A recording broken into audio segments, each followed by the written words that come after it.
इसे हम छोटा ब्रेन भी कहते हैं।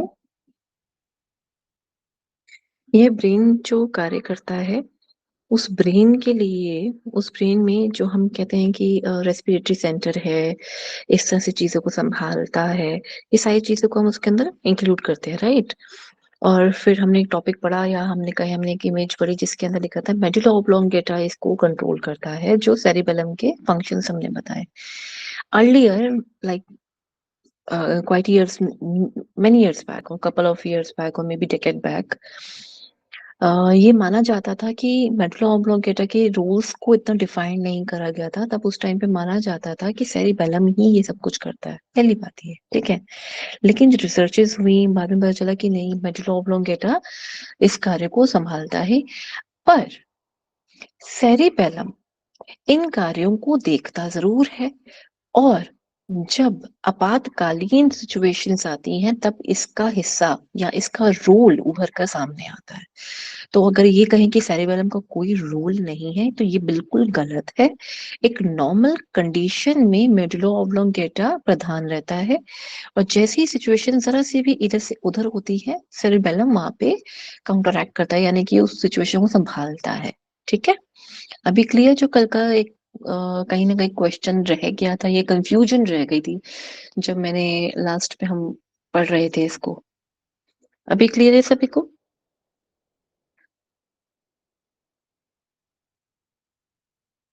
जल्दी से बताएं। जी मैम। जी, सभी को क्लियर है? चलें शुरू करते हैं फिर आज के लिए भी। नर्वस सिस्टम में अभी तक आप सभी को कौन सा ऐसा पॉइंट है जो समझ नहीं आया,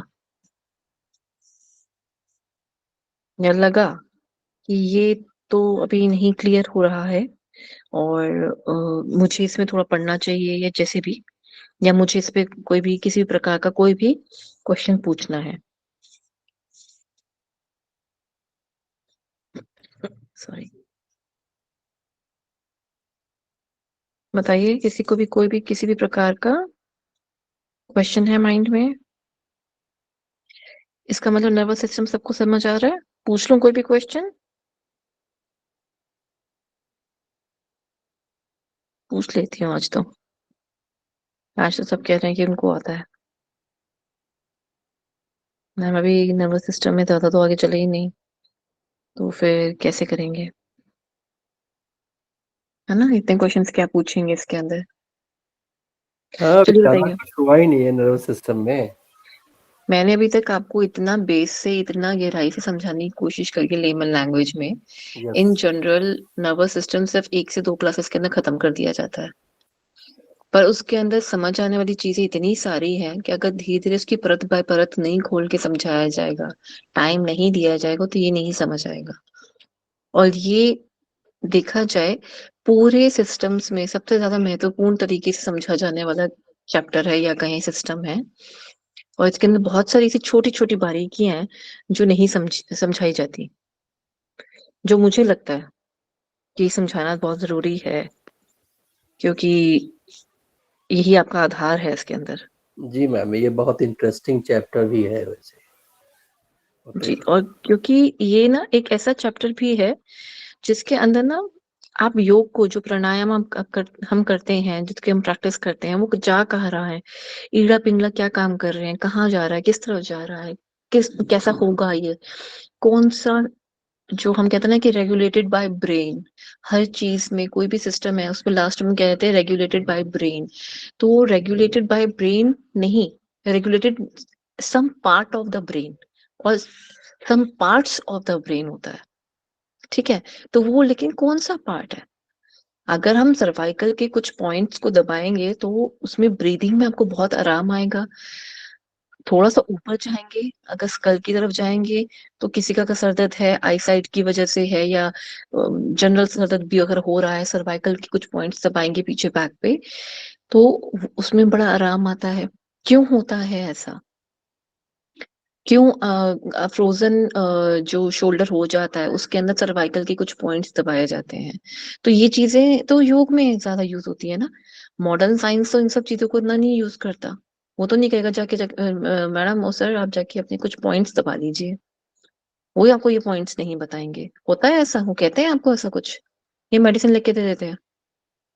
हाँ, मेडिसिन देते हैं मैम, कुछ फिजियोथेरापी वगैरह कराते हैं बस। जी। और फिजियोथेरेपी जो करवाते हैं उनमें भी वो आपको कभी भी एक्सप्लेन नहीं करेंगे कि एक्चुअल जो कॉज है, जो ये रूट आपका है प्रॉब्लम का, वो ये वाला है।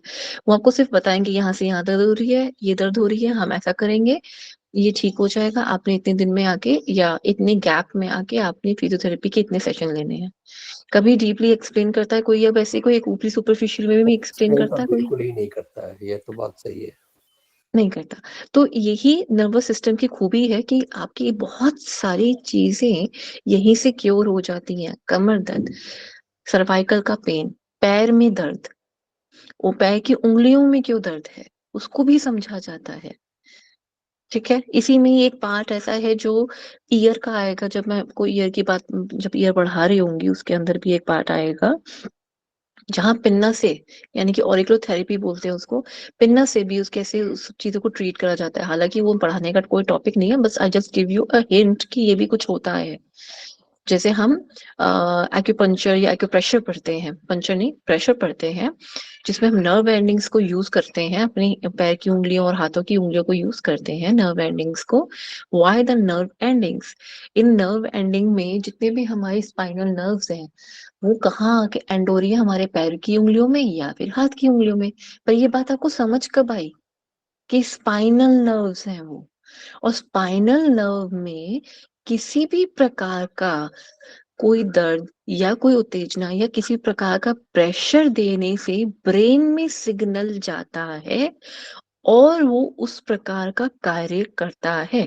इतने शोध हुए, उसके बाद इस बात को समझाया गया कि इस पैर की उंगली या इस हाथ की उंगली पे ये प्रेशर देंगे और इस पर्टिकुलर जगह पे देंगे तो आप शरीर में, उस प्राणी के शरीर में कहीं भी जिस प्रकार का जो दर्द हो रहा होगा, उस दर्द के लिए हम इस पॉइंट को दबाएंगे तो वो दर्द में उनको रिलीफ महसूस होगा। कभी कभी किसी को तो पता भी नहीं चलता कि मुझे वहां दर्द हो रहा है, और हम जब नर्व एंडिंग को प्रेस करते हैं तो उनको रियलाइज होता है कि हाँ मुझे बहुत दर्द है। हम बहुत सारी चीजों को समझ सकते हैं, लेकिन उससे पहले ब्रेन को समझना जरूरी है, I am sorry, nervous system को समझना जरूरी है कि नर्वस सिस्टम ये सब बातें बता कैसे रहा है, कैसे इस पे शोध हुए होंगे, किस प्रकार से वहां तक बात पहुंची गई होगी। तो ये स्पाइनल नर्व्स जो है, नर्व एंडिंग्स जो पहुंच रही है, पेरिफेरल नर्वस सिस्टम जो हम पढ़ रहे हैं, अभी इन डिटेल पढ़ेंगे, अभी तो पढ़ शुरू भी नहीं किया ठीक से हमने।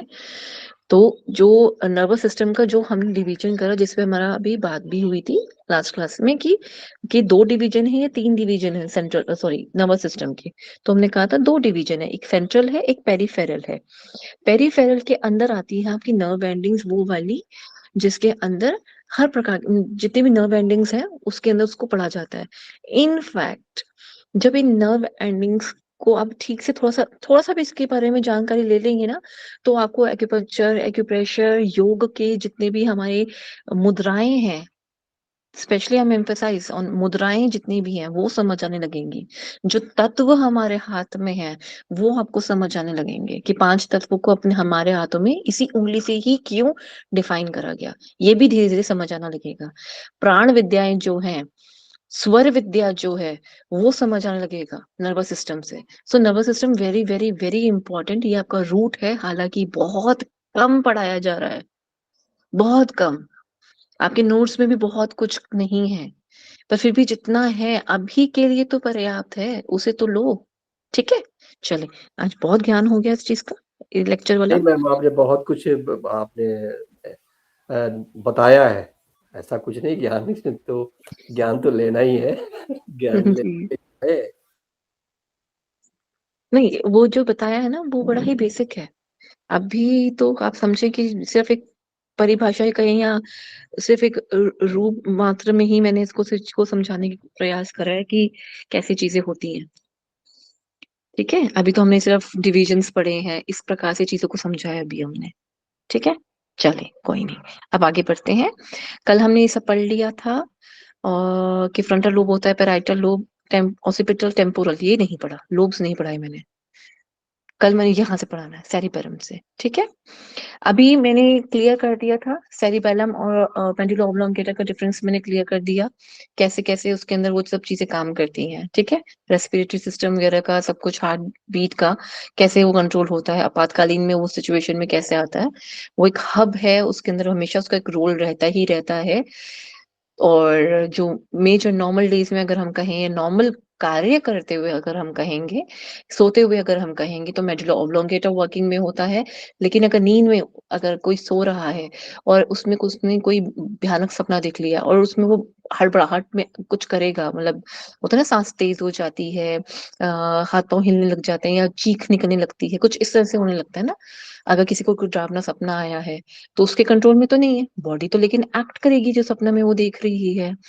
तो वहां पे सेरिबेलम का रोल आना शुरू होता है जब ब्रीदिंग रेट हाई लो हो, बहुत हाई होने लग जाता है तब, ठीक है। डर लगने लगेगा, आवाज नहीं निकलेगी गले में से, ठीक है। वहां पे हमारे ब्रेन के कुछ टेम्पोरल लोब में होते हैं हमारे, वो लोब्स एक पार्ट होता है, बताऊंगी अभी आगे वो कैसे काम करता है, वो कैसे काम नहीं करता जब आवाज भी गले से नहीं निकलती है, तो वो कैसे किस तरह से ये सब कुछ होता है, ये सब कुछ हम पढ़ेंगे धीरे धीरे, ठीक है।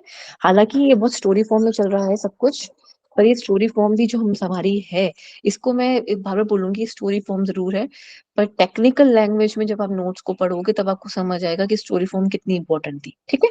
चलिए, सेरिबेरम जो हमने बताया ग्रे वाला पार्ट था, हमने पढ़ा था सबसे बड़ा वाला पार्ट जो था, बेलम छोटा वाला ब्रेन होता है, ठीक है। ब्रम बड़े वाला, ठीक है। Largest part located in front of the centre of the brain. इसके दो भाग होते हैं, राइट और लेफ्ट, और इन दोनों को जोड़ने वाला कौन सा भाग होता है, जल्दी से मुझे बताएंगे इसका आंसर, हिमांशु जी। राइट और लेफ्ट ब्रेन को कौन जोड़ता है, कल बताया था, इन मैम दोनों को पकड़े हुए कौन है। Corpus callosum. अच्छा जी, आपसे नहीं पूछा था, हिमांशु जी से पूछा था। ये मैं सॉरी मैम, मैंने सुना कोई है। प्रॉब्लम नहीं, आंसर दिया ना, अच्छी बात है, वेरी गुड, आपने पढ़ा था तभी आपने दिया। कॉर्पस कैलोसम, जी बिल्कुल, बहुत अच्छी बात है, ठीक है। इन दोनों को जोड़ के जो रखता है वो कॉर्पस कैलोसम, ठीक है। और फंक्शन क्या होता है सेरिब्रम का, सेरिब्रम परफॉर्म हायर फंक्शंस, जैसे कि इंटरप्रेट करना, टच को, देखना, सुनना, बोलना, सोचना, रीजनिंग, ठीक है। इस पे क्या होगा, इसको कैसे करें, जो हम किसी चीज पे त्रुटियां निकालते हैं, लॉजिकली हम किसी चीज के बारे में सोचते हैं, जो लॉजिकल रीजनिंग आपका टॉपिक है वो सेरिब्रम से कंडक्ट होता है, जो लॉजिकल रीजनिंग हम पढ़ रहे हैं, ठीक है। फिर इमोशंस, किसी भी प्रकार का इमोशन, अच्छा बुरा जैसा भी। लर्निंग, आप कुछ भी अगर याद करते हैं तो वो कहा जाता है किस प्रकार से उसको समझ रहे हो, ज्ञान को ले रहे हो। अभी याद की बात नहीं हो रही, लर्न करने की बात हो रही है, ग्रहण करने की बात हो रही है, ठीक है। And full control of movement, चलना, उठना, बैठना, दौड़ना, प्राणायाम में बैठना, पॉस्चर्स जो हम योग में हम अपने आसन करते हैं, मुद्राएं बनाना, इस सारी की सारी मूवमेंट्स को कंट्रोल करता है क्या, ब्रह्म, ठीक है। रीजनिंग प्रॉब्लम सॉल्विंग जो हमने अभी बताया, जो आपका पेपर वन का पार्ट आता है, लॉजिकल रीजनिंग, वो सब कुछ भी इसी के अंदर ही आता है। राइट हैंडेड पर्सन का जो ब्रेन होता है, राइट हैंडेड, सीधे हाथ का, यानी कि दक्षिण, दक्षिण और क्या बोलते हैं राइट हैंड को, हम इसे बोलते हैं पिंगला नाड़ी से गवर्न होने वाला, ठीक है ना। और वो जो होते हैं उनका लेफ्ट ब्रेन ज्यादा एक्टिव होता है, क्यों, क्योंकि हमारी बॉडी जो होती है, जो लेफ्ट ब्रेन राइट साइड की बॉडी को गवर्न करता है, राइट ब्रेन लेफ्ट बॉडी को गवर्न करता है, कंट्रोल मतलब, ठीक है। रेगुलेट, गवर्न, और क्या बोलेंगे इसको, अ, उसको मतलब उसको कंट्रोल करता है, उसको रेगुलेट करता है, और इसके लिए एक दो और टर्म्स होती हैं, तो वो सब कुछ जो करता है सब पर्यायवाची में आता है, पर इन डिटेल इनका अपना भी एक मीनिंग है, ठीक है। तो ये कौन सा कैसे करेंगे, राइट साइड लेफ्ट को करेगी और लेफ्ट साइड राइट साइड को करेगी, ठीक है। जब हम ईड़ा पिंगला के बारे में पढ़ते हैं, आपने नोटिस करा होगा, सीधा सीधा नहीं दिखाते, उसके अंदर चक्रास के साथ उसको घुमाते हुए जाते हैं ना, दो चीज आपस में मिल रही हैं, फिर दो आपस में मिल रही हैं, फिर दो आपस में मिल रही हैं, उसके बीच में सुषुम्ना नाड़ी जा रही है, ऐसे देखते हैं ना हम डायग्राम्स के अंदर भी। तो वो इसी तरह, इसी प्रकार से, इसी भांति से उसको समझाने का जो प्रयास होता है, वो इस इन ईड़ा पिंगला के हिसाब से भी है उसको, ठीक है। इसकी ना बड़ी अच्छी एक पिक्चर थी मेरे पास, मैं आपको कभी मुझे मौका मिलेगा तो मैं इसका आपको अटैच करके उसको बहुत अच्छे से समझाऊंगी उसको लाके, कि कैसे लेफ्ट और राइट ब्रेन, ईड़ा पिंगला का कैसे मिलन उसके अंदर हो रहा है और कैसे वो चीज सुषमा नाड़ी के साथ चल रही है। ठीक है। फिर हर एक सेरिब्रल हेमिस्फेयर के चार, उसको चार भाग में बांटा गया है। लेफ्ट और राइट दोनों साइड से ही हमारे ब्रेन को डिवाइड करा गया है चार भाग के अंदर। वो भाग ये वाले हैं। ठीक है। चार भाग हैं, कौन कौन से? फ्रंटल, पेराइटल, ऑसिपिटल और टेम्पोरल। टेम्पोरल को हमेशा याद रखिएगा, कनपट्टी, कान के ऊपर वाला भाग, टेम्पोरल। सबसे पहले बच्चे इसी को भूलते हैं, इसलिए मैं सबसे पहले इसको बताया। फ्रंटल, फ्रंट वाला भाग, माथा वाला भाग। ठीक है। पेराइटल, जस्ट ऊपर जहां पे तेल लगाते हैं। ठीक है। जहां सबसे पहले हम तेल लगाते हैं ना, हम कहते हैं कि यहाँ तेल लगाओ, ये जड़ है, जो शिखा वाला भाग आता है वो सारा क्या आ गया? पेराइटल। ऑसिपिटल बिल्कुल नीचे वाला भाग आ गया, जहाँ पे खोपड़ी यानी कि स्कल पीछे से खत्म होने लगती है ना, उसके हाथ में जितना आपका पाम आता है, मैं आपको एक मिनट दिखाती हूँ। उसके अंदर जैसे कि आप अपना राइट या लेफ्ट हैंड कोई भी अगर आप लेते हैं ना, तो उसको अगर आप पीछे की तरफ रखेंगे, जैसे कि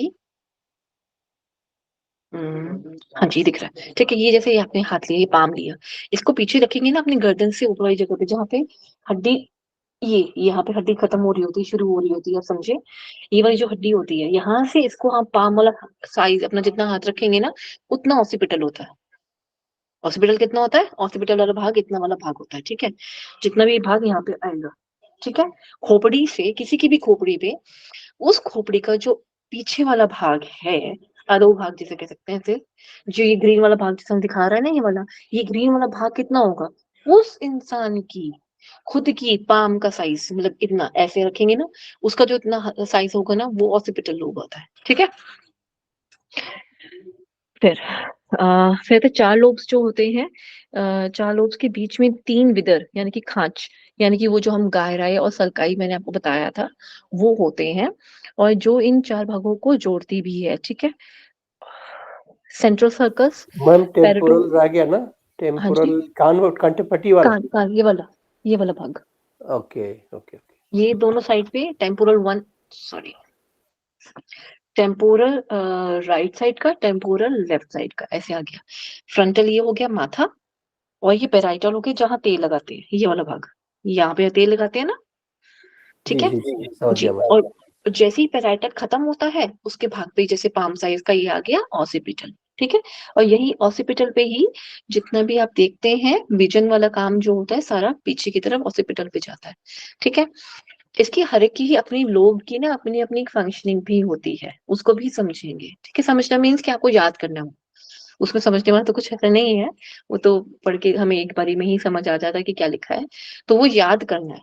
पूछ पूछ सकते हैं शायद इसके ऊपर ये क्वेश्चन, क्योंकि नर्वस सिस्टम पे ज्यादा बड़े क्वेश्चंस या बहुत डिफिकल्ट क्वेश्चंस नहीं आते हैं। अगर आते हैं तो पैरासिम्पैथेटिक और सिंपैथेटिक के ऊपर आते हैं, या लोब्स के ऊपर आते हैं, डिवीजन के ऊपर आते हैं, जो मैंने आपको बताया था central nervous system, sorry, nervous system के जो डिवीजन है उसके ऊपर क्वेश्चन आते हैं।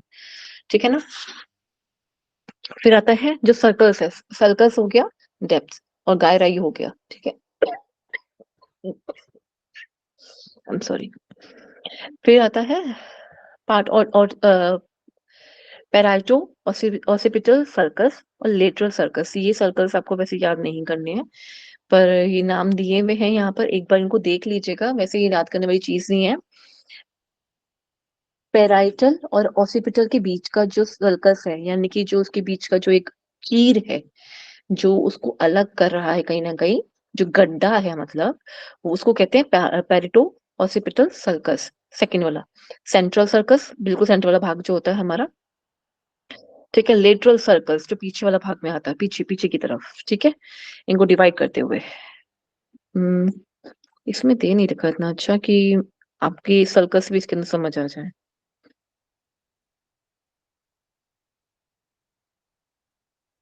इसमें इतना अच्छा नहीं दे रखा। हाँ जी, ये साइड्स में जो कट्स दिख रहे हैं आप, जिससे इनको डिफरेंट डिफरेंट कलर्स के अंदर बांटा गया है, ये देखिए। और ये पीच कलर में, then grey, then orange, then हल्का सा लाइट ग्रीन टाइप का जो कलर है।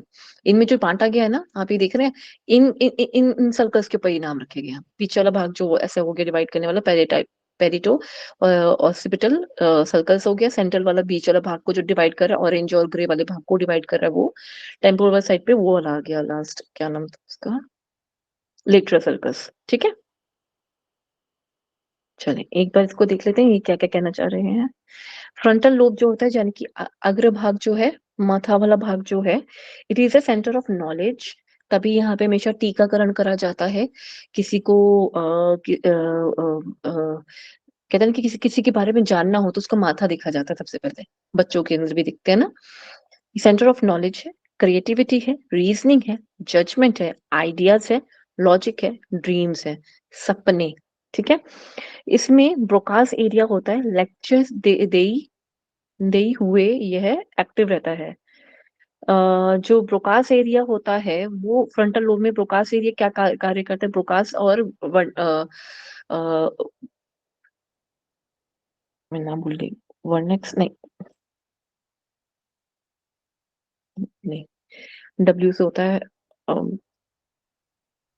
ब्रोकास एंड वर्नेक्स नहीं, मैं अभी बताती हूँ आगे, चाहे शायद मुझे याद आ जाएगी। ठीक है, वो जो दोनों रिलेटेड होते हैं, स्पीच एरिया एक लेक्चर एरिया। एक होता है कि आपने क्या सुना, फिर होता है सुनने के बाद उसको मैंने कैसे इंटरप्रिटेट करा कि अच्छा क्या कहा है सामने वाले ने। ठीक है, फिर उसको आ, वो हमने कम्युनिकेशन में पढ़ा है, मैसेज जाता है, एनकोड होता है। ठीक है, फिर जब उसने रिसीव करा उसको वो डिकोड करता है, उसको डिकोड करने के बाद उसको समझता है, फिर उसको फीडबैक देता है। राइट, यही होता है, और उसमें फिर चैनल भी होता है। सेम टू सेम ये प्रक्रिया इंसानी दिमाग के साथ होती है, एग्जैक्टली सेम टू सेम। ठीक है, किस चैनल से आपने सामने वाले ने आपको वो चीज दी, आपको वो ज्ञान दिया, या कोई भी आपको मैसेज दिया, बोलकर, देखने के भाव से सिर्फ, मुझे सुनने से पता चल रहा है, लिखा हुआ है, क्या है, मैंने कुछ परसीव करा, मेरी इंद्रियों ने उसको उस चीज को परसीव करा, आंखों से देखकर करा, नाक से सुनकर करा, कानों से सुनकर करा, कैसे भी करा, वो जाएगा ऊपर। ठीक है, ब्रेन के अंदर जाएगा। ठीक है, फ्रंटल लोब में गया पहले, उसने उस चीज को समझा कि अच्छा इसने ऐसा कहा है। फिर वो टेम्पोरल एरिया में एक पार्ट होता है, मुझे उसका नाम याद नहीं आ रहा, डब्ल्यू से होता है, वर्नेक्स नहीं, बार बार ये वर्नेक्स से वर्ड आ रहा है, डब्ल्यू से होता है वो वर्ड। तो वो जाएगा उसके पास और फिर ये डिकोड होगा। डिकोड होने के बाद उसको मैसेज को समझा जाएगा, फिर वो बताएगा कि आपको उस पे क्या प्रतिक्रिया देनी है। बोलने वाली चीज है, बोलने पे है, हाथ हिलाने पे है, सुनने पे है, सुनते रहे, या फिर गाकर है, कुछ भी है, क्या एक्शन देना है आपने, क्या उस पे क्या प्रतिक्रिया करनी ही क्या है आपने, वो सारी प्रतिक्रिया जो अगर वो बोलने वाली है, अगर वो बोलने वाली है तो वो जिह्वा के पास आएंगी बोलने के लिए। ठीक है, अगर वो बोलने वाली स्पीच के लिए है, जैसे कि मैं अभी इस टाइम पे बोल रही हूँ ना, तो जो ये जो चल रहा है फ्रंटल पे जाएगा, और मेरे पीछे जो टेम्पोरल पे जो वर्ड बोल रही हूँ वो वाले पे जाएगा, एंड देन वो टंग के ऊपर जाएगा, टंग के पास जो उसके सेंसरी, जो उसकी क्रेनियल नर्व यही जो है, उसके पास वो जाएगा मैसेज के लिए कि आपने ये वाली बात बोलनी है, या आपने ये वाला स्पीच करना है, जो भी लेक्चर में आपने जो कुछ भी बोलना है। ठीक है, क्लियर। फिर आता है पेराइटल लोब। पेराइटल लोब के बताया जैसे मैं जहां तेल लगाते हैं वो वाले भाग, एक लेफ्ट का और एक राइट का। ठीक है, फिर आता है it is centre for perception of pain, दर्द का, जो मुझे इस टाइम पे बहुत हो रहा है। टच सेंटर्स का, यानी कि कोई भी हमें हेपेटिक्स, या जो हम कहते हैं टच, हम किसी भी प्रकार का हम टच उसको यूज करते हैं वो। फिर आता है टेस्ट सेंटर्स, हम जीवा में जो हमारे हाइपोग्लोसियल करके भी एक आएगा, क्रेनियल नर्व भी आएगी आपकी, कि जीवा में हमने किस प्रकार के जो 6 प्रकार के स्वाद हैं उनको हम किस प्रकार से लेते हैं वो, और किस प्रकार से लेते हैं मीन्स जो हम टेस्ट ले रहे हैं उसकी अपनी एक याददाश्त बनती है, वो पेराइटल लोब में रहती है। ठीक है, हर टेस्ट की अपनी एक याददाश्त होती है, और हम कितने प्रकार के टेस्ट कर सकते हैं, जैसे 6,000, 20,000, 24,000, वट एवर। ठीक है, अगर हम कहेंगे सिर्फ मुख्य 6 हैं, उसके आगे और भी हैं, नहीं है, कैसे हैं, वो सब कुछ पेराइटल लोब में। अभी तो हम मुख्यतः 6 बोलेंगे भी। ठीक है, तो ये 6 प्रकार के जो टेस्ट बर्ड्स बर्ड्स तो यहाँ है जिह्वा पे। ठीक है, लेकिन उसकी जो इन्फॉर्मेशन है वो पेराइटल लोब में है। ठीक है, अभी क्लियर इस बात को। ठीक है। अब आप ये बात को ध्यान रखिएगा, जो ये चीजें हैं ना लिखी हुई, इन्हीं से ही क्रेनियल नर्व्स निकल रही होती है। यहाँ लॉजिक लगाइएगा इस बात को, ठीक है। टेस्ट सेंटर हो गया, टेम्परेचर एंड प्रेशर। टेम्परेचर किस प्रकार का हो गया, जैसे कि बाहर का ठंड है तो मेरी बॉडी नॉर्मल होने के लिए, ठंड के साथ कोप अप करने के लिए अपने अंदर हीट बनाने की कोशिश करेगी, ताकि उसको बाहर की जो ठंड है उससे वो प्रभावित ना हो। बाहर अगर बहुत गर्मी है तो वो अपने अंदर ठंड बना के रखने की कोशिश करेगी, मतलब वो बैलेंस करने की कोशिश करती है अपना हीट टेम्परेचर को, ठीक है। और प्रेशर सेंटर से मतलब जो कि हमारा जो ये ब्लड प्रेशर हो गया, जितने भी प्रेशर हमारी बॉडी में, जितने भी हमारे लिक्विड फॉर्म में जो कुछ भी चल रहा है, उसका जो प्रेशर है, जैसे कि लिम्फेटिक सिस्टम का अपना चल रहा होता है, सर्कुलेटरी सिस्टम का अपना एक प्रेशर चल रहा होता है, तो ये जो प्रेशर्स हैं उसको मेंटेन करना। अब लिम्फेटिक सिस्टम का ऐसा क्या प्रेशर हो सकता है, ठीक है, तो उसको भी लेकिन मेंटेन तो करना ही है। ब्रेन जो सीएसएफ है वो भी उसका प्रेशर भी उसने मेंटेन करना है, तो सारी प्रेशर किसको कौन देखता है, पैराइटल लोब देखता है। Then occipital lobe, back of the head जो आता है, it is centre for vision, visual area, again हमने बताया था, मतलब इस पर हम जान चुके हुए इसको। टेम्पोरल, कनपट्टी वाला एरिया, कान के बिल्कुल, ये कान का जैसे कान यहाँ पे है ना, आप समझिए कान जहाँ पे लगा हुआ है उसको टेम्पोरल लोब ही कहते हैं, जहां से कान सटा हुआ है, कान जहां लगा हुआ है, ठीक है। ऑडिटोरी यानी कि हियरिंग के बारे में, किसी प्रकार से सुनना। ऑल्फैक्टरी यानी कि सुगंध के लिए जो जाता है। वर्नेक्स एरिया, टू अंडरस्टैंड स्पीच, ये टेम्पोरल में आता है, डब्ल्यू से में बार बार जो वर्नेक्स एरिया, ठीक है। वर्निकस, सॉरी एरिया, वर्निकस एरिया, ठीक है, ये होता है वो एरिया, जो मुझे नाम याद नहीं आया तो वो ये वाला था। Surface of the lobes of the cerebellum, frontal lobe, parietal, और ये जो चीजें हैं इसको एक बार देख लीजिएगा। कुछ मुश्किल नहीं है, बहुत इजी है, ठीक है, मुश्किल बिल्कुल नहीं है, बस इनके फंक्शंस के साथ साथ इनको याद रखेंगे, चीजें मुश्किल नहीं है, ठीक है। थैलेमस, चेतक, ठीक है, थैलेमस एक बड़ा वाला भाग आ गया। इसका आप नीचे वाला भाग देखेंगे जहाँ पे हाइपोथैलेमस लिखा हुआ है। हाइपोथैलेमस से मैंने मतलब बताया था ना आपको, नीचे वाला भाग आ गया, नीचे हो गया, पीछे हो गया, ये दोनों पर्यायवाची में यूज कर लेते हैं हाइपो के लिए, ठीक है। फिर आता है it is a relay centre. Relay centre समझिए, ये बहुत बहुत बहुत इंपॉर्टेंट चीज है, एक नॉर्मल इंसान के लिए भी इसको समझना। रिले सेंटर क्या करता है कि मैंने बताया था कि थैलेमस जो होता है वो एक चेक पोस्ट की तरह काम करता है। वो यही कहता है कि आप जो इन्फॉर्मेशन लेकर आए हो ये किसके पास जाएगी, ये किस वाले लोब के पास जाएगी, तो वो डिसाइड कौन करता है, थैलेमस डिसाइड करता है। अच्छा अच्छा, ये वाली ये पैराइटल के पास जानी है, जाओ जाओ जाओ। अच्छा ये टेम्पोरल के पास जानी है, स्पीच के लिए है, जाओ जाओ जाओ जाओ। अच्छा ये टेस्ट के लिए जानी है तो पैराइटल के पास जाना, टेस्ट के लिए, राइट। लर्निंग है, नॉलेज है, फ्रंटल के पास जाओ। तो जो कुछ भी हम यहाँ पे आप सुन रहे हो, मैं बोल रही हूँ, सब कुछ थैलेमस पे जाता है, ठीक है।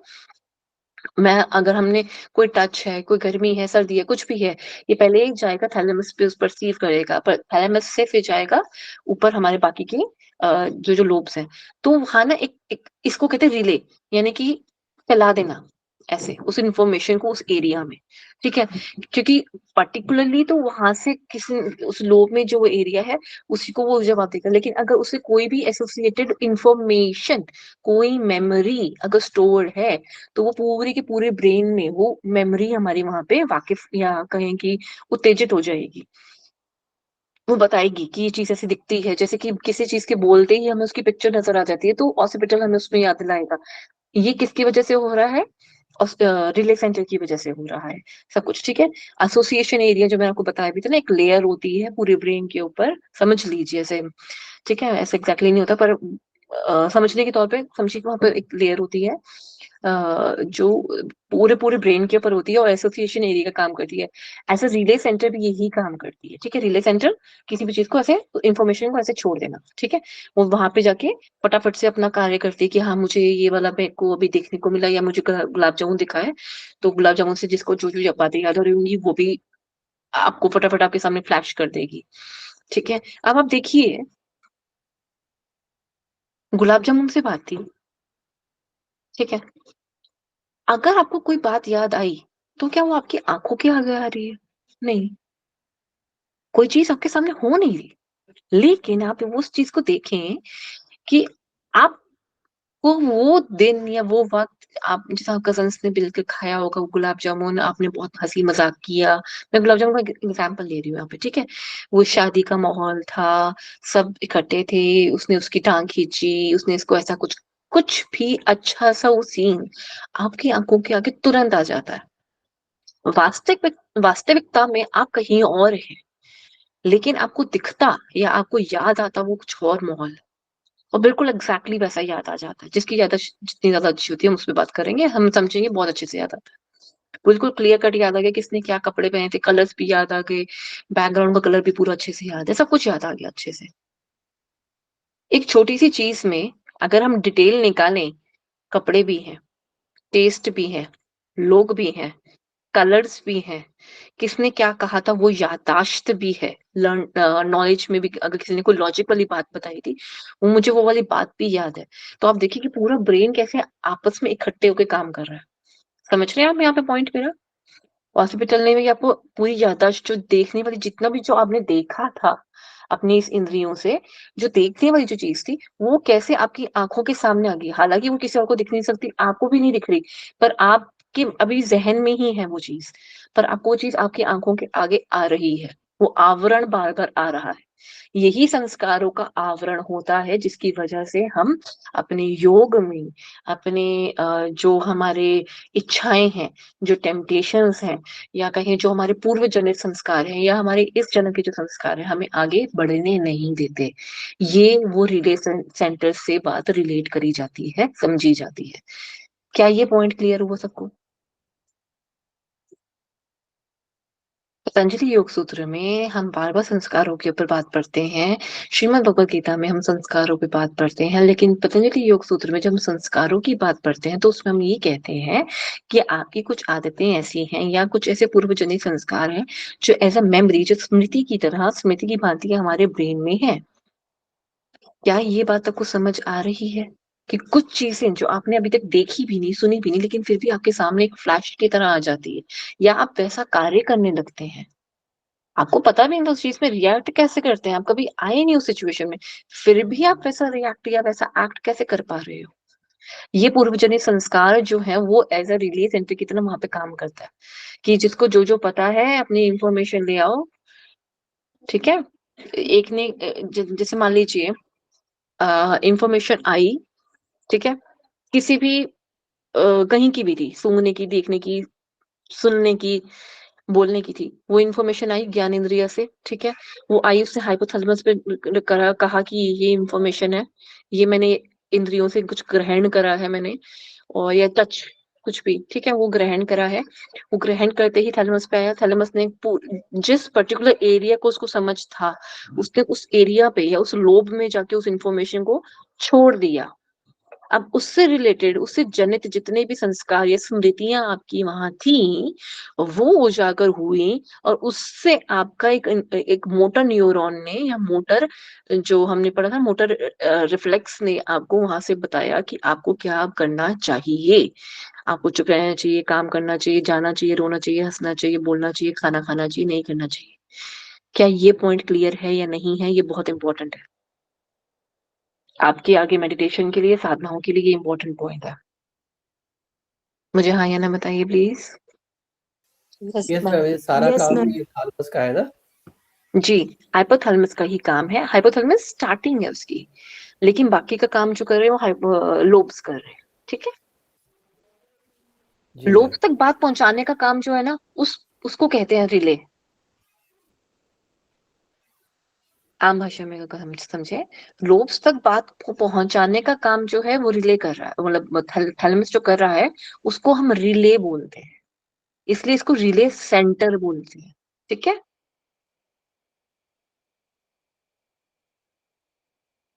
मैम जैसे नहीं मैं हाइपोथैलेमस, हम्म पूछिए जैसे पूछिए। हाइपो, पूछ सकती हूँ मैम अभी? हाँ जी हाँ जी, पूछिए पूछिए। मैम जैसे हाइपोथैलेमस तो रिलीज करता है हार्मोन्स को ना, जो हमें हंगर, मतलब, और ये सब स्लीप, मूड हम्म और मेटाबॉलिज्म, और जो ये थैलेमस है, हम्म फिर ये इसको क्या करता है? थैलेमस बड़ा वाला भाग है, आप ये समझे, और जो हाइपोथैलेमस है वो छोटा भाग है, छोटे बस भैया। ओके। Okay ma'am.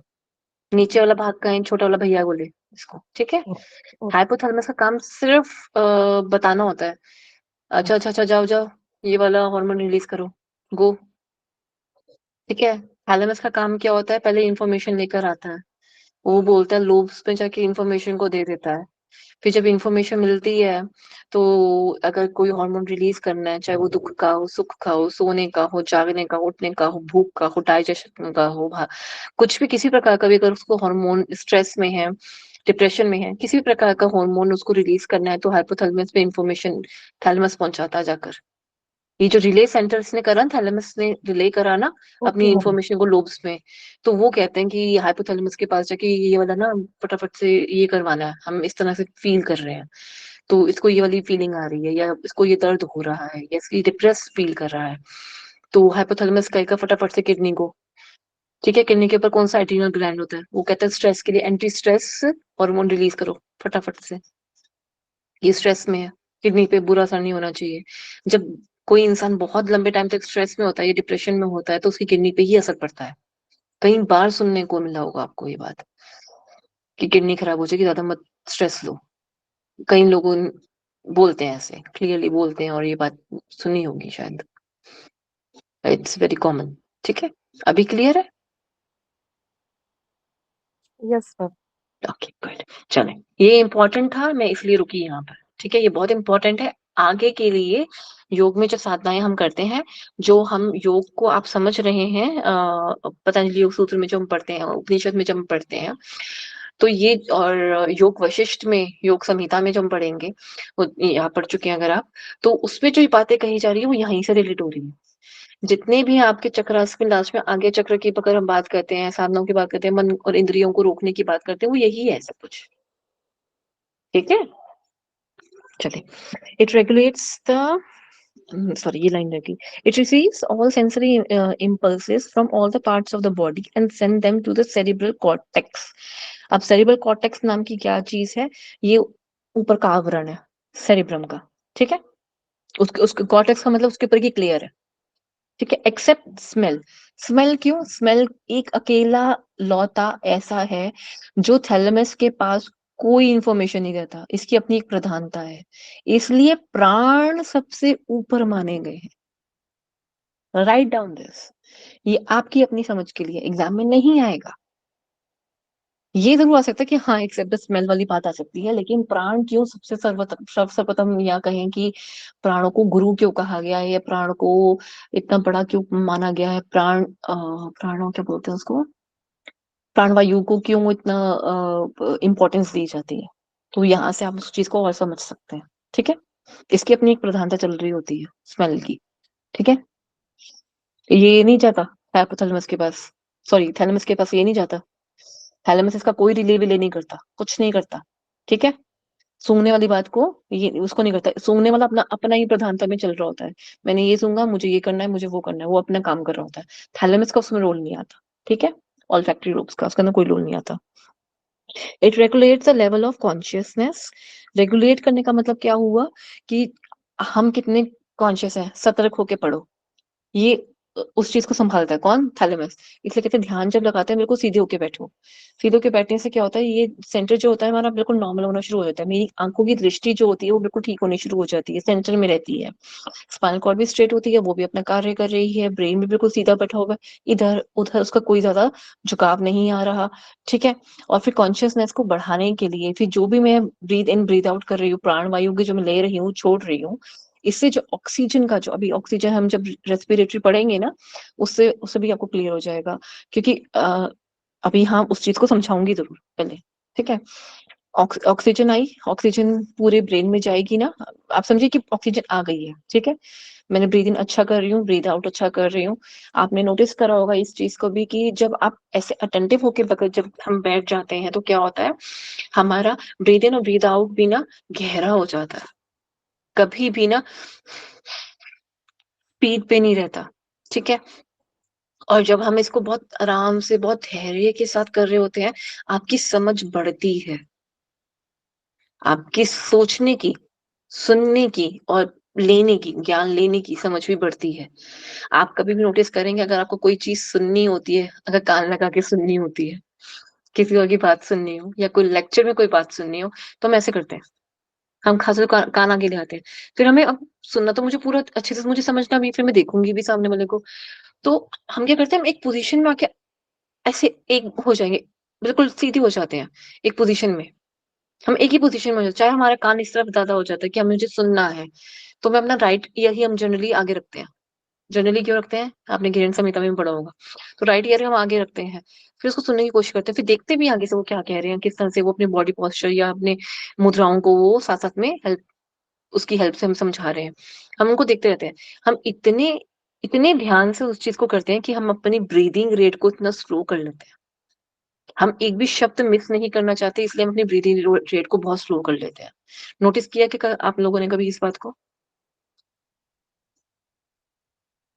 कहीं भी कोई भी बहुत इंपॉर्टेंट बात चल रही हो, आप उसका एक वर्ड भी मिस ना करना चाहते हो, या फिर कभी कभी लड़ाई चल रही होती है, उसमें भी ऐसा होता है, उसमें भी हम कोई शब्द मिस नहीं करना चाहते हैं, and we want to point out something. तो क्या आपने अपना कोई ऐसा नोटिस करा कि आपका ब्रीथिंग रेट कैसे स्लो हो जाता है उस जगह पर, उस गुस्से में नहीं, जहां पे आपने आपके अंदर एक एंगर इस तरह से आता है कि उसके अंदर ब्रीथिंग रेट बहुत तेज हो जाता है।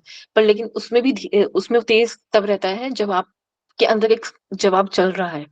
लेकिन अगर आप पूरी बात किसी की सुनना चाहते हैं लेकिन आपको गुस्सा भी चढ़ रहा है, आपका ब्रीदिंग रेट तब भी तेज नहीं होगा।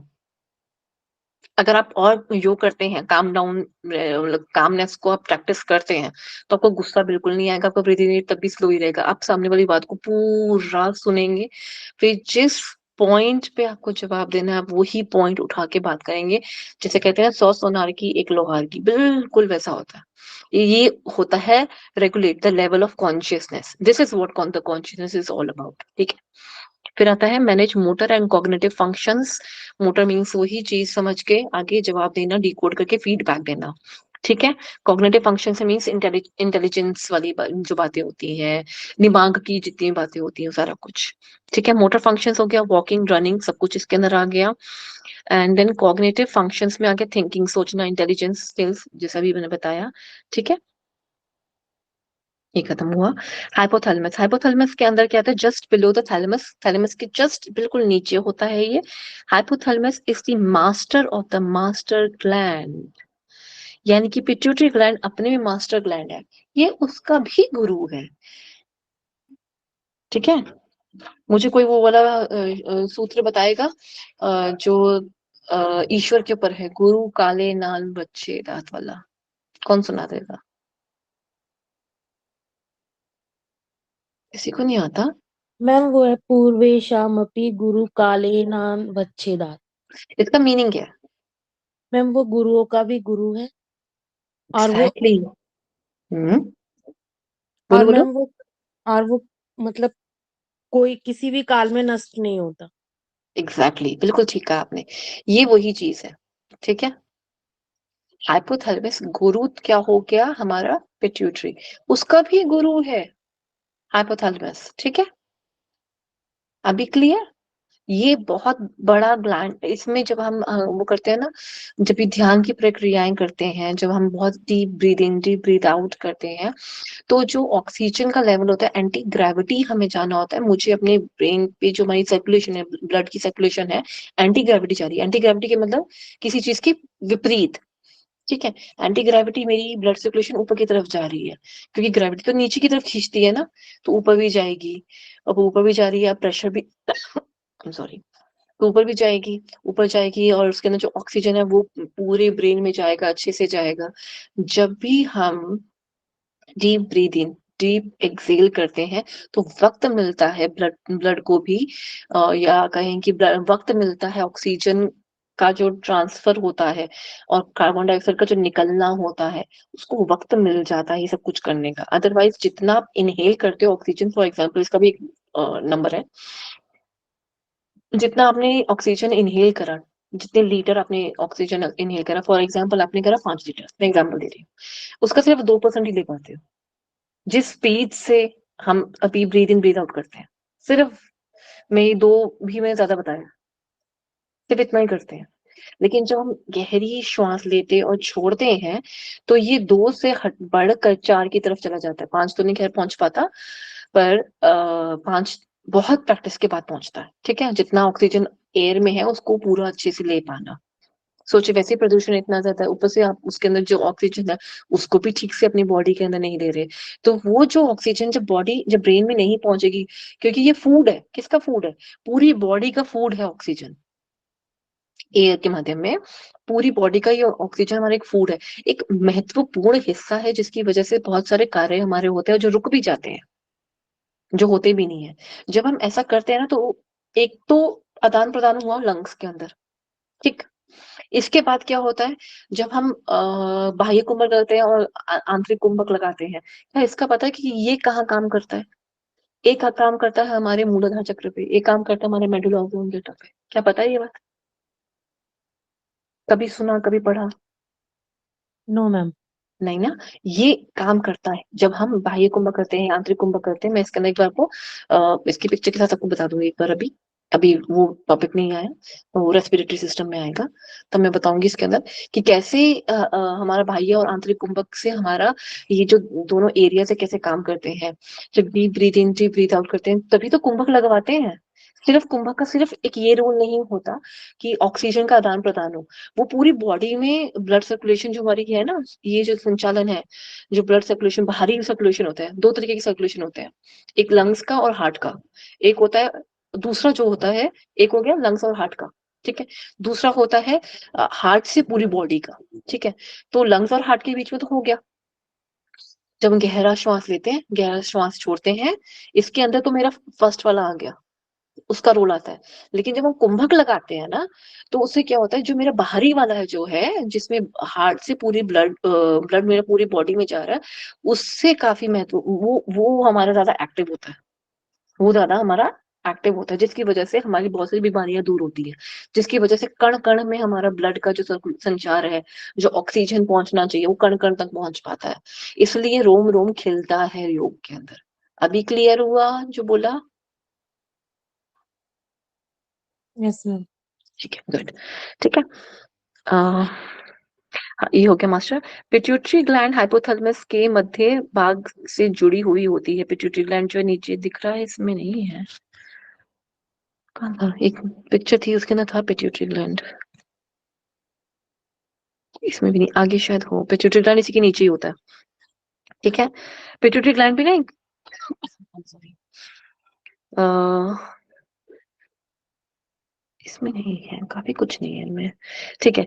पिट्यूटरी ग्लैंड होता है मध्य से भाग से जुड़ी हुई होती है, हाइपोथैलेमस के मध्य भाग से जुड़ी हुई होती है। कौन? पिट्यूटरी ग्लैंड, ठीक है। It is a thermo regulator of the body. तापमान को नियंत्रण करना, जैसे कि मैंने बताया, चाहे वो बाहरी तौर पे जैसे ठंड है, गर्मी है, वो सब कुछ, हीट, अगर एसी चल रहा है, हीटर चल रहा है, कैसा सब कुछ माहौल कैसा चल रहा है, उससे भी पता चलता है। आप मुझे बता दिया करेंगे अगर स्क्रीन विजिबल नहीं होती तो, ठीक है। तो उसको रेगुलेट करता है, ये बहुत इंपॉर्टेंट है, इसको लिख लीजिएगा, क्वेश्चन आता है इसके ऊपर, और ये आया भी हुआ कई बार। temperature, which gland is responsible for the thermoregulation of the body, या फिर तापमान को नियंत्रण करने वाला, कंट्रोल करता हुआ, या उसको नियंत्रण से मतलब रेगुलेट करने वाला कौन सा ग्लैंड है हमारे बॉडी में, या कहेंगे ब्रेन में, ठीक है। तो क्या आएगा? हाइपोथैलेमस आएगा, ठीक है। ये क्वेश्चन बहुत कॉमन है, एंड इन रियल लाइफ ये बहुत बहुत ज्यादा इंपॉर्टेंट भी है, ठीक है। फिर आता है यह नींद, भूख, प्यास, गुस्सा, प्यार, नफरत, संवेदनाएं, सेक्स बिहेवियर का केंद्र है। कौन? हाइपोथैलेमस। अगर कोई इंसान, ये ना यहाँ पे इसको ना थोड़ा सा और बड़ी गहराई वाली बात बोली है इन्होंने, यहाँ पे मैं इसको, मूलाधार चक्र जो होता है हमारा और स्वादिष्टान चक्र जो होता है हमारा, उन चक्रास में हम जानते हैं कि सेक्सुअल एनर्जीज की बड़ी मेजर बात होती है। पहले मुझे क्लियर करें, आप में से किसी को अच्छे से क्लियर है कि सेक्सुअल डिजायर्स क्या मूलाधार चक्र में होते हैं या स्वादिष्टान चक्र में होते हैं? स्वादिष्ठान। स्वादिष्टान में, बिल्कुल ठीक। मूलाधार चक्र में?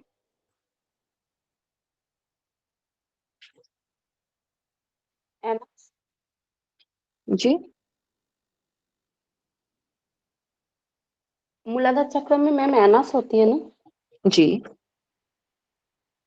जी, गुदा द्वार, हाँ, मूलाधार, उसमें मूलाधार से सेक्सुअल डिजायर का भी रिलेशन है, जब है वो जागृत हो जाता है। यस, वो क्या है, स्टार्टिंग है, ठीक है, यस, लेकिन असली कंट्रोल कहाँ पे आता है, स्वादिष्ठान पे, ठीक है। ये दोनों आपस में इंटररिलेटेड, ठीक है, दोनों, दोनों आपस में मिले हैं। यस, ठीक है, इतना इतना क्लियर है, तभी मैंने दोनों के बीच में आपसे ही पूछा था, ठीक है। अब यहाँ पे आप देख रहे हैं हाइपोथैलेमस ऊपर है, सेक्सुअल डिजायर्स आपकी बॉटम ऑफ द बॉडी पे आ रहा है, ठीक है, ठीक है, दो चीजें हैं, ये दोनों चीजें आपस में रिलेट करती हैं। ये दो चक्रास जो होते हैं, जो रेपिस्ट होते हैं, उनका ये चक्रास जो होता है बिल्कुल बिगड़ा हुआ सा, हाईली एक्टिव, उनके कंट्रोल में होता ही नहीं है। अगर उनको ये काम करवाया जाए, हाइपोथैलेमस पे उन पे ध्यान लगवाया जाए, उनसे मेडिटेशन करवाई जाए, जो कि वो करेंगे नहीं कभी भी, लेकिन एक कहते हैं ना कि एक वक्त के बाद कभी कभी कुछ कुछ कुछ कुछ कुछ सिर्फ कुछ प्रतिशत लोग अगर वो करते हैं, मेडिटेशन की तरफ आते हैं, योग में आने की कोशिश करते हैं, तो इसकी एक प्रक्रिया होती है, खैर, जो इतना उत्तेजित होते हैं, या जो बहुत ज्यादा हाइपर एक्टिव होते हैं इस तरह से, चाहे सेक्सुअली हो चाहे एनर्जी वाइज हो, तो हम उनकी एनर्जी को पहले हम आसनों में डाल देते हैं, कार्डियो में डाल देते हैं ना, इस तरह से। फिर उनकी एनर्जी जब वो थोड़े रिलैक्स मोड पे या थक जाते हैं, तब उनको मुद्राएं या उनको प्राणायाम करवा के उनको थोड़ा और रिलैक्स कर जाते हैं। फिर उसके बाद जैसे हम देखते हैं कि ये उस पॉइंट पे आ चुके हैं जहाँ पे इनकी बॉडी थोड़ी रिलैक्स या थकावट में आ चुकी हुई है, तब उनको प्राणायाम करवाते हैं, उनको मेडिटेटिव कुछ एक्सरसाइज करवाते हैं, योग निद्रा का कोई एक पार्ट करवाते हैं, जहाँ पे उनकी बॉडी उस जो हाइपर एक्टिव हुई हुई है उसको कंट्रोल करके वापस आ जाए, अपनी जगह पे आ सके, बैलेंस हो पाए, ना तो वो अंडर में चले जाए, ना तो वो ओवर में रहे, ठीक है। जिसकी अंडर में होगी, यानी कि जिसका हाइपोथैलेमस बहुत ज्यादा उत्तेजित नहीं होगा, या कह लीजिए कि इसके भी दो दो तीन रीजन, इसको प्लीज कंफर्म कंफ्यूज मत हो जाइएगा, ठीक है। जिसका अगर अंडर में होगा उसको डिजायर ही नहीं होगी, उसको डिजायर ही नहीं होगी, ठीक है। वो कभी किसी से मिलना ही नहीं चाहेगा। अब यहाँ पे प्लीज उसको मत ले आना, एलजीबीटी वालों को मत ले आना बीच में, ठीक है। वो इन सब में रिलेट करता है, ठीक है, पर उसको समझने के लिए इतना इन डेप्थ में अभी मत चले जाना, ठीक है। पर वो रिलेट यहीं से करता है, ठीक है, एलजीबीटी भी। आई होप एलजीबीटी क्लियर है आप सबको ये टॉपिक, ठीक है ना। चले अभी आगे चलते हैं। हाइपोथैलेमस पिट्यूटरी को इंस्ट्रक्शंस भेजता है कि किस समय कौन सा हार्मोन निकलता है, ये मैंने आपको भी बता ही दिया था, ठीक है। हाइपोथैलेमस ही बताता है सबको, गाइड करता है कि पिट्यूटरी जाओ ये वाला काम करो, या पीनियल जाओ ये वाला काम करो, या फिर थायराइड ये वाला काम करो, ठीक है, थाइमस ये वाला काम करो, ये वाले हार्मोन्स रिलीज करो, इस टाइम पे करो। और थोड़े टाइम के बाद थाइमस भी काम करना बंद कर देता है, जैसे कि हमें पता है ग्रोथ हार्मोन वहां से निकलते हैं, हड्डियां वगैरह जो बढ़ती हैं बच्चों की, तो वो थोड़े टाइम बाद वो बंद हो जाती हैं। तो ये सब कुछ कौन कंट्रोल कर रहा होता है, हाइपोथैलेमस कंट्रोल कर रहा होता है, ठीक है। फिर आता है हाइपोथैलेमस ब्रेन व एंडोक्राइन सिस्टम के बीच का लिंक बनाता है, ये सबसे ज्यादा इंपॉर्टेंट चीज है। Endocrine system how it works, it works कि उनके बीच में जो एक सामान्य तौर पे जो इनके बीच में जो एक रिलेशनशिप है, वो कौन बना रहा है, हाइपोथैलेमस बना रहा है, किसके बीच में, ब्रेन में और एंडोक्राइन सिस्टम में। एंडोक्राइन सिस्टम क्या है, ग्लैंड्स का सिस्टम है जो हार्मोन रिलीज करता है, उसके बीच में और दिमाग में जो लोब्स हैं उनके बीच में एक रिलेशनशिप, या कह लो कि इन दोनों के बीच की कड़ी कौन है, वो है हाइपोथैलेमस। इसको लिख लीजिएगा, बहुत ही इंपॉर्टेंट चीज है ये, ठीक है। ब्रेन को समझने के लिए सबसे इंपॉर्टेंट चीजों में से एक ये है, ठीक है। चलो नेक्स्ट पढ़ते हैं। ब्रेन स्टेम नाम की क्या बला होती है, और ये क्या चीज है, हमने पहले भी देखा था लेकिन समझ नहीं आया था, आई एम श्योर नहीं समझ आया था उस टाइम पे। ब्रेन स्टेम क्या होती है, ये उस जैसे रूट्स होती है, स्टेम होती है, स्टेम से मतलब यहाँ पे कहने का मतलब इन्होंने तात्पर्य ये दिया है, एक तो उसके थोड़ा शेप वैसा सा है, शेप वैसा जैसे पेड़ का तना होता है, शेप भी वैसा सा ही दिया हुआ है, दिया हुआ नहीं है, होता है, ठीक है, उसका तने जैसा लगता है। तो ये काम भी कुछ वैसे ही करता है, इसी के ऊपर ही ब्रेन पड़ा हुआ है, ऐसे, ठीक है। ये तना है, तने के ऊपर ही ऐसे ब्रेन बना हुआ, ब्रेन पड़ा हुआ है, इधर भी एक छोटा ब्रेन है। तो ये जो तना बना हुआ है ना, इस तने को ही इन्होंने स्टेम का नाम दिया हुआ है, ये कॉर्ड की तरह काम करता है। तो ये स्टेम है, ये नीचे तक एक्सटेंड हो जाती है, तो उसको हम बोलते हैं स्पाइनल कॉर्ड, ठीक है। उसका जब लंबा भाग उसको खींच दिया, उसको च्युइंगम की तरह और ज्यादा स्ट्रेच कर दिया, तो उसको हम कह देंगे, नीचे वाला भाग को हम बोल देंगे कि ये स्पाइनल कॉर्ड है। I am sorry. इसमें क्या क्या आता है, पॉन्स आते हैं, मेडुला ऑब्लोंगेटा आता है, मिड ब्रेन आता है, यानी कि बीच वाला हिस्सा हमारे ब्रेन का जो होता है, थैलेमस वाला पार्ट जो होता है, वो वाला पार्ट आता है। मेडुला ऑब्लोंगेटा मैंने आपको बताया था कि यहाँ पे बीच में, इसमें बड़ा अच्छे से इन्होंने बता भी रखा है मेडुला ऑब्लोंगेटा, ठीक है। और स्पाइनल कॉर्ड और मेडुला ऑब्लोंगेटा जो होता है, ये दोनों आपस में जुड़े हुए होते हैं। यही मैंने आपको बताया था, जब फांसी देते हैं तो एक अलग हो जाते हैं, ठीक है। फिर तो ना सेरेब्रम अपना रोल निभा पाता है उस जगह पे, और ना ही मेडुला ऑब्लोंगेटा निभा पाता है अपना role. Medulla oblongata normal function नहीं निभा पाता, और सेरेब्रम जब उसको काउंटरएक्ट करने की कोशिश करते हैं फांसी के वक्त पे, कि क्योंकि मैंने बताया था ना कि एक आपातकालीन सिचुएशन में, या एक सिचुएशन विच इज एडवर्स, या जो एक नॉर्मल कंडीशन में नहीं आती, नहीं गिनी जाती according to the medulla oblongata, उसमें नहीं आती, तो वो सेरिबेलम उसको वहां पे कंट्रोल करता है। तो सेरिबेलम भी नहीं कर पाता, वो कनेक्शन ही पूरा टूट चुका होता है, इसलिए, ठीक है। Extended form of brain stem जो है वो टूट गई है, तो अब शरीर से उसका कोई वास्ता नहीं रह गया, इस वजह से उस वो दोनों बिल्कुल अलग होने के बाद मृत्यु हो जाती है। फिर आता है फंक्शंस ऑफ ब्रेन स्टेम, क्या क्या होते हैं? Relay signals between brain and spinal cord. जो पेरिफेरल सिस्टम है, जितने भी स्पाइनल नर्व्स हैं, इन्होंने कुछ भी अगर परसीव करा है, कुछ भी लिया है, किसी भी प्रकार की, कोई भी किसी भी प्रकार का इन्होंने, इंद्रियों ने कुछ भी ग्रहण किया है, तो ये स्पाइनल नर्व से अंदर जाएगा, स्पाइनल नर्व से सीधा जाएगा ब्रेन में, ठीक है। ये कार्य कौन करता है? Brain stem. ब्रेन स्टेम का काम होता है, ब्रेन स्टेम ही अंदर और जगह पे जाके थैलेमस के पास जाके वो बताएगा कि हाँ, ये वाला प्रॉब्लम आई है, तो वो थैलेमस जाएगा, फिर कहेगा हाइपोथैलेमस को कि देखिए, नहीं, फिर वो भेजेगा लोब्स के पास, फिर लोब अकॉर्डिंगली हाइपोथैलेमस से पूछेंगे कि भी ये वाला जो हार्मोन है, क्या ये रिलीज करवाना चाहिए। फिर हाइपोथैलेमस उसको जज करेगा, और फिर जज करने के बाद उसको भेजेगा आगे से अलग अलग ग्लैंड्स को इंफॉर्मेशन देगा कि थायराइड को करना है, किडनी को करना है, एड्रीनल ग्लैंड को करना है, किसको क्या काम करना है, लीवर को क्या काम करना है, इस प्रकार से उसको अपने कार्य बताएगा। ग्लैंड वाली बात। इसके अलावा हाथ चलाने हैं, पैर चलाने हैं, बोलना है, सुनना है, दौड़ना है, भागना है, डर जाना है, छुप जाना है, वो सारे कार्य भी यही बताता है, ठीक है। रिले सिग्नल का मैं बताता, रिले सिग्नल से मतलब क्या हो गया? वो चीज जो इंफॉर्मेशन आई है उसको पहुंचाकर फैलाने का काम जो करता है, ठीक है। फिर आता है it manages basic involuntary functions. जो बेसिक इनवॉलंटरी फंक्शंस है उसको मैनेज करता है, यानी कि बेसिक इनवॉलंटरी कौन कौन से आ गए? दिल का धड़कना, लंग्स का, हमारा डाइजेशन का जो काम है वो, एड्रीनल का काम जो हो रहा है वो, और ब्लड सर्कुलेशंस, और आंखों का झपकना। आंखों को झपकना इसमें नहीं आएगा, और क्योंकि हमारे थोड़े कंट्रोल में होता है, और क्या था? हाँ, आंखों के झपकने में ना, जो हमारा फ्लूइड होता है ना, एक टाइम तक हमारे कंट्रोल में नहीं होता, तो जब हम त्राटक होते हैं उससे तो हम अपनी इस चीज को बढ़ा लेते हैं, पर हमें बार बार आंखें झपकानी पड़ती है ताकि हमारा फ्लूइड यहाँ बना रहे, एक एक मॉइस्चर बना रहे, वो भी इसके अंदर आता है, ठीक है, इनवॉलंटरी फंक्शंस के अंदर आता है। पर बेसिक की बात हो रही है तो शायद इसके अंदर ये वाला नहीं आएगा, आईज का नहीं आएगा, पीपल का नहीं आता। और क्या होता है बेसिक में? हैंड्स का हो गया, ग्लैंड्स का हो गया, मेजरली ग्लैंड्स होते हैं इसके अंदर, और ऑर्गन्स का, ऑर्गन के जितने भी सिस्टम्स हैं, ऑर्गन के जितने भी वो फंक्शंस हैं, जिन ऑर्गन को हम टच नहीं कर सकते, टच से मतलब हम लोग उन पे हमारा नियंत्रण नहीं है, वो वाले ऑर्गन्स, ठीक है। हार्ट, लंग्स, ठीक है, लीवर, स्टमक, स्टमक जो गूंथता है उसको अच्छे से, फिर स्पाइनल कॉर्ड, सॉरी, इंटेस्टाइन जो गूंथती है उनको, वो वाले फंक्शंस हमारे कंट्रोल में नहीं होते, ठीक है। फिर dorsal surface of the mid brain, dorsal मतलब पिछला भाग, ठीक है, पृष्ठ भाग, ठीक है। ये सुपीरियर कॉलिकुलाई नहीं, मुझे लगता है आप लोगों का तो मैंने नहीं लिखा क्वेश्चन कभी कॉलिकुलाई के ऊपर, इंफीरियर कॉलिकुलाई के ऊपर तो नहीं लिखा मैंने, पर ठीक है मैं करवा देती हूँ अगर नोट्स में है तो।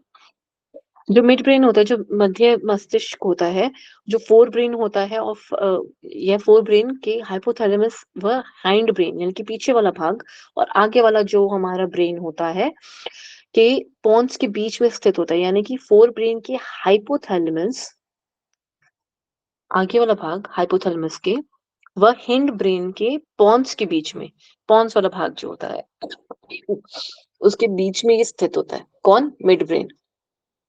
इसमें दो जोड़ी संवेदी संवेदी केंद्र होते हैं, सेंसरी सेंटर्स होते हैं, में विभक्त किया जाता है। अच्छा, ये जो 2 सेंसरी सेंटर्स होते हैं, जैसे लेफ्ट और राइट का जो ब्रेन होता है हमारा, उसमें उसको डिफर किया जाता है। और इसमें होता है एक वैसे डिफर किया जाता है इंफीरियर और सुपीरियर के बीच में। इंफीरियर हमेशा निचला होता है, सुपीरियर हमेशा ऊपर वाला भाग आता है। ऊपर वाला भाग हो गया, या ज्यादा पावर जिसके पास होती है, सुपीरियर उसमें हो गया, जिसको ज्यादा चीजें मिली हों, या जिसके पास ज्यादा कार्य हो, उसको हम सुपीरियर में बोलते हैं। Associated with vision functions, occipital lobe वाली साइड पे जितना भी ऑप्टिक काइज्मा वाला काम होता है। ऑक्सीपिटल तो ये हो गया, ऑप्टिक काइज्मा एक बनेगा, मैं आपको अभी आगे उसमें दिखाऊंगी ऑप्टिक काइज्मा क्या होता है। मैं थोड़ा सा समझा देती हूँ, वरना समझ नहीं आती बात जो इस जगह पे होती है। आईबॉल्स है, इनकी अपनी दोनों की नर्व्स निकलती हैं, ये दोनों क्रॉस कर जाती हैं पीछे से, और लेफ्ट और राइट में क्रॉस कर जाती हैं, फिर पीछे जाके मिलती हैं किस पे, ऑक्सीपिटल लोब में जाकर। ठीक है, ये जैसे कि यहाँ से ये मान लीजिए ये है अंगूठा जो है वो आंखें आई बॉल है। अब यहाँ से ये जो नर्व्स निकल रही है, ऑप्टिकल नर्व्स निकल रही है, ये आके ना आपस में ऐसे क्रॉस कर जाएंगी, एक दूसरे को नहीं काटती। ये वाली यहाँ चली गई इसके नीचे से, और ये वाली यहाँ चली गई इस तरफ से। ठीक है, काटती नहीं है एक दूसरे को, ठीक है ना, तो या मिलती भी नहीं है सर। तो ये ऐसे करके यूं चली जाती है, फिर ये एक्सटेंडेड फॉर्म मिलके जाके मिलेगी कहाँ पे, हॉस्पिटल रूम में, फिर ये भी वहां पर है। ठीक है, इस तरह से कोई भी चीज या कोई भी हमें इमेज बनती है, इस वजह से बन पाती है। इसलिए सिर्फ इंसान ही ऐसे हैं जो हाइट या कहीं दूरी को नाप सकते हैं आंखों से, जानवर नहीं कर सकते। क्योंकि जानवर जो होते हैं उनका जो फेस होता है ना वो कुछ इस तरह से होता है, फिर आंख इस तरफ आ जाती है और एक आंख इस तरफ आ जाती है, तो वो मेजर नहीं कर सकते, और उनकी आईज का आपस में मिलना मिलना ऐसा कुछ नहीं होता। वो दोनों, हमारा जो फेस होता है, जो हमारी आंखें हैं वो इस तरह से जा रही है, बिल्कुल सीधाई में हम देख सकते हैं, और हम बिल्कुल सही से वो इमेज बना सकते हैं, बिल्कुल सेंटर से, मतलब दोनों आंखें मिलकर एक इमेज बना देती हैं। जानवरों में ऐसा नहीं होता, जानवरों में ये लेफ्ट इमेज अलग बनेगी, सॉरी राइट इमेज अलग बनेगी, राइट लेफ्ट इमेज अलग बनेगी। लेफ्ट वाले को नहीं पता कि राइट में उसने क्या देखा, और राइट वाले को नहीं पता लेफ्ट में उसने क्या देखा, जबकि हमारी आंखों में तो ऐसा नहीं है। हम तो देखेंगे, एक बार हम आंखें वाली बंद करके देखेंगे तो ये हमें यहाँ दिखाई देगी, फेस वाली को खोल के देखेंगे तो हमें ये चीज यहाँ नजर आएगी, फिर जब हम दोनों को खोल के देखेंगे तो हमें एग्जैक्टली पता चलेगा ये पोजीशन यहाँ पर है, ये यहाँ लाई करता है, ना तो यहाँ ना तो यहाँ। ठीक है, ये जो चीज हो रही है, ना तो वो यहाँ है ना तो वो यहाँ है, तो ये जो चीज जो है, इसको हटा के वो उसकी एक्चुअल जगह पे उसकी प्लेस को देख पाना, समझ पाना, वो क्या काम करता है, वो हमारी जो ऑप्टिकल नर्व्स जो पीछे जा रही होती है उनको उसको उसको समझने का, समझाने का काम करता है। ऑप्टिकल नर्व्स होती है, वो पीछे जो पीछे बैक पे जाएंगी, घूमेंगी क्रॉस में, फिर ऑक्सीपिटल लोब में जाएंगी। ये कौन कर रहा है, सुपीरियर कॉलिकुलाई, ठीक है, ये कर रहा है। फिर आता है इंफीरियर कॉलिकुलाई, ये करता है associated with the auditory, left and right year. ठीक है, वो भी यही करता है, इन दोनों को मिलता है, पर ये दोनों आपस में क्रॉस नहीं करती, इसमें क्रॉस वर्स का नहीं है, पर लेकिन ये है कि इनको पहुंचा के इनका कार्य पीछे तक लेकर जाने का काम करता है। ठीक है, कौन सा इंफीरियर, नीचे देख सकते हैं यहाँ पे सुपीरियर ये रहा, और इंफीरियर पीछे वाले भाग जो दिखा रहा है इसको, जो दो गोले गोले हैं वो सुपीरियर में है, और जो पीछे छोटे से बॉक्स टाइप बने हुए है वो इंफीरियर कॉलिकुलाई है। ठीक है, यानी कि हमारे कान का सुनने की शक्ति, इन दोनों को सुपीरियर और इंफीरियर ऑप्टिक लोब भी कहते हैं। ठीक है, जो चीज देखी और जो चीज सुनी, दोनों को बैलेंस भी तो करना होता है, तभी तो हम किसी चीज को सुन के देख के, मैं अभी थोड़ी देर पहले मैंने आपको एग्जांपल दिया, कभी कोई लेक्चर ऐसा चल रहा हो या कोई ऐसी बात चल रही हो बहुत जरूरी हो, उसमें हमारे कान भी चले जाएंगे, फिर हम थोड़ी बहुत हमको देखेंगे भी ऐसे करके, होता है, सभी के साथ होता है ये। अब आप कभी नोटिस करेंगे तो ये चीज आप महसूस करेंगे। ठीक है, तो यहाँ से आप इस चीज को रिलेट कर सकते हैं। चलिए नेक्स्ट कर लेते हैं, फटाफट से इसको आज खत्म करते हैं, ट्राई करते हैं, टाइम ऐसे हो गया है। हाइंड ब्रेन है, इसको हाइंड ब्रेन को नेक्स्ट पार्ट ही स्टार्ट हुआ है क्या, इसको मैं कल की क्लास में ले ले, जैसा आप यस कहें। मैम। ठीक है, कि काफी लंबा ना हो जाए, है तो अभी काफी सारा, वैसे तो मैं ऑलमोस्ट आपको सारा करवा चुकी हूँ, न्यूरॉन से स्टार्ट करेंगे वैसे तो कल। अभी थोड़ा सा है, ये कल की क्लास में ऑलमोस्ट आपका खत्म हो जाएगा। ठीक है, क्योंकि मेजर पार्ट जो समझाने वाली जो चीजें थी ना, वो मैंने आपको करवा दी है, जिसमें समझने में तंग होता है इंसान, कि ब्रेन क्या कह रहा है, क्या होती है ये सब चीजें, वो सब कुछ आपका निकल गया बाहर। ठीक है, चलिए मैं आज, एक सेकेंड,